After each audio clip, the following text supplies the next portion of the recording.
नारी सताए तीन मिटे, कौरव रावण कंस, ब्राह्मण सताए तीन मिटे, धन वैभव और वंश। अच्छा, आपको माफी मांगनी चाहिए रामलीला के कलाकारों से, दिल्ली मुख्यमंत्री बनकर कार्य कर रहे हो। फरीदाबाद एनआईटी विधानसभा के पूर्व विधायक नीरज शर्मा ने एक प्रेस कॉन्फ्रेंस का आयोजन किया। उन्होंने यह प्रेस कॉन्फ्रेंस अपने कार्यालय के कुछ ही दूरी पर सड़क के बीच में की।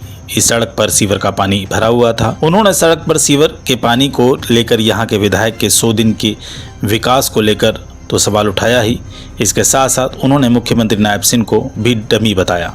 नमस्कार साथियों, हमारे शास्त्र कहते हैं नारी सताए तीन मिटे, कौरव रावण कंस, ब्राह्मण सताए तीन मिटे, धन वैभव और वंश। अच्छा, मुझे बता रहा है ब्राह्मण को। मैं बताता हूँ, कल मुख्यमंत्री जी आए फरीदाबाद में और उन्होंने एक ऐसी भद्दी टिप्पणी करी, मेरे खिलाफ नहीं करी। शायद उनके परिवार ने बचपन में कभी रामलीला नहीं देखी। उन्होंने कहा कि एनआईटी के विधायक ड्रामेबाजी करते हैं और उन्हें रामलीला में होना चाहिए। मैं बताना चाहूंगा मुख्यमंत्री जी, रामलीला में जो देश में लाखों लोग प्रभु श्री राम की लीला का मंचन करते हैं, जितने दिन वो मंचन करते हैं, कितनी सात्विकता से रहते हैं आपको पता नहीं। घर छोड़ते हैं, बीवी बच्चे छोड़ते हैं, मंदिरों में रहते हैं। मैंने खुद बजरंगबली का पाठ किया है और करोड़ों लोग आस्थावश उन हमारे भगवान के स्वरूपों के पैर छूते हैं। जो रामलीला में हमारे लोग श्री राम प्रभु का मंचन करते हैं, राम भक्ति का मंचन करते हैं, आप उनको ड्रामेबाज बता रहे हैं, आप उनको गाली दे रहे हैं। आपको माफी मांगनी चाहिए रामलीला के कलाकारों से, रामलीला के साथियों से। और दूसरा मुख्यमंत्री जी, ये पीछे सड़क के हालात देखिए। बजाय मेरे बारे में सोचने के, जिस विधानसभा में कल आपने रोड शो किया, आपको शर्म नहीं आई? आपने किस मुंह से वोट मांगे? अरे मैं राम भक्त हूँ और मैं गर्व से कहता हूँ, जब तक जीवित रहूंगा प्रभु श्री राम की भक्ति करता रहूंगा और देश विदेश में लोग मेरी कथा सुनने के लिए आते हैं।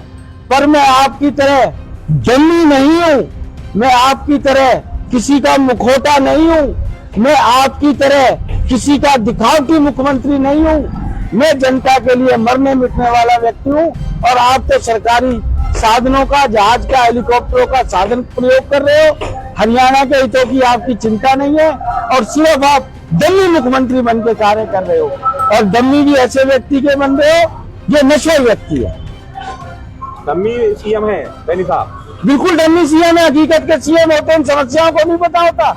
और किस तरीके से राम प्रभु की लीला के मंचन करने वाले लोगों के बारे में वो इस तरीके के अपशब्द बोलते। क्या रामलीला में काम करना ड्रामेबाजी है? जो हमारे रामलीला के अंदर इतने कलाकार करते हैं।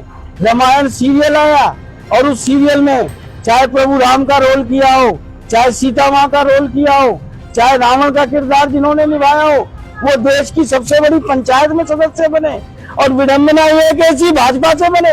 क्या वो सब लोग जो श्री राम प्रभु की लीला का मंचन कर रहे हैं ड्रामेबाज हैं? ये सवाल मैं आपके माध्यम से माननीय मुख्यमंत्री जी से पूछना चाहता हूँ। आप ये सीवर का पानी कब से भरा हुआ है? ये तो आप घर के पास ही है, आगे भी ये तो उस सड़क पर भी भरा है, दोनों चारों तरफ से आप घिरे हुए हो। ये देखिए, मैं नहीं गिरा हुआ हूँ। सामने सारन स्कूल भी है, ईएसआई डिस्पेंसरी भी है और ये मेरे समय में सब चीज ठीक थी। ये भाजपा का 100 दिन का विकास है। नगर निगम के चुनाव में मैं सबसे एक ही विनती करना चाहूंगा, वोट देने से पहले इस हमारी कॉलोनी का एनआईटी 86 की बेरुखी का ध्यान जरूर करें। भाजपा हटाए, देश बचाए।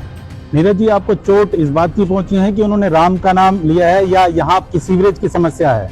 देखिए, दोनों बात की चोट है। सबसे बड़ी चोट तो इस बात की है कि राम भक्ति को उन्होंने ड्रामेबाजी बताया, कि राम प्रभु की लीला का मंचन करना ड्रामेबाज हो गया।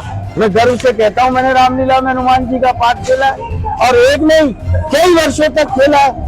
अब तो चलो समय मौका नहीं मिल रहा, जिंदगी में दोबारा मौका मिलेगा फिर प्रभु रामलीला जी की मंचन के अंदर करेंगे। हमारे यहाँ रामलीला होते कम है, पर रामलीला को ड्रामेबाजी करार देना एक डम्मी मुख्यमंत्री की ओछी मानसिकता को दर्शाता है। उनको ध्यान नहीं आया कल रोड शो में जहां वो जा रहे थे, वाइपर से कीचड़ लगाई थी। एनआईटी 86 नरक हुई पड़ी है। उन समस्याओं की तरफ ध्यान देते जिसके लिए तुमको डमी मुख्यमंत्री बनाया तो ज्यादा अच्छा होता। नीरज जी, सीवरेज की समस्या तो इस क्षेत्र के लिए बहुत पुरानी रही है। पुरानी नहीं रही है साहब, इतनी नहीं है, ये 100 दिन का विकास ज्यादा है। फिर ये क्यों लगा रहे हैं बोर्ड हमारा 100 दिन का विकास, 100 दिन का विकास? ये सीवर की समस्या कौन दूर करेगा? सरकार ही दूर करेगी, कोई और दूर करेगा? कुछ लोगों ने तो ये भी आरोप लगाया कि ये सब सोच समझ के किया जा रहा है। अब आरोप लगाए, आपको क्या लगता है कि मेरा घर यहाँ पर है, हम जानबूझ के ये काम करेंगे जहाँ चलना भी दुश्वार नहीं है? और सरकार कर क्या रही है? हाथ पे हाथ धरे बैठी है, क्यों नहीं कर रही इसको ठीक? क्यों नहीं यहाँ से सीवेज की सफाई कर रही? क्यों नहीं यहाँ मशीन लगा रही? लोग इतना टैक्स दे रहे हैं, कर दे रहे हैं, कहाँ जा रहा है वो पैसा? तो चुनाव में क्या लग रहा है अब आपको? ये चुनाव में लोग बीजेपी को हराएगी और अपनी दुर्दशा का बदला लेगी।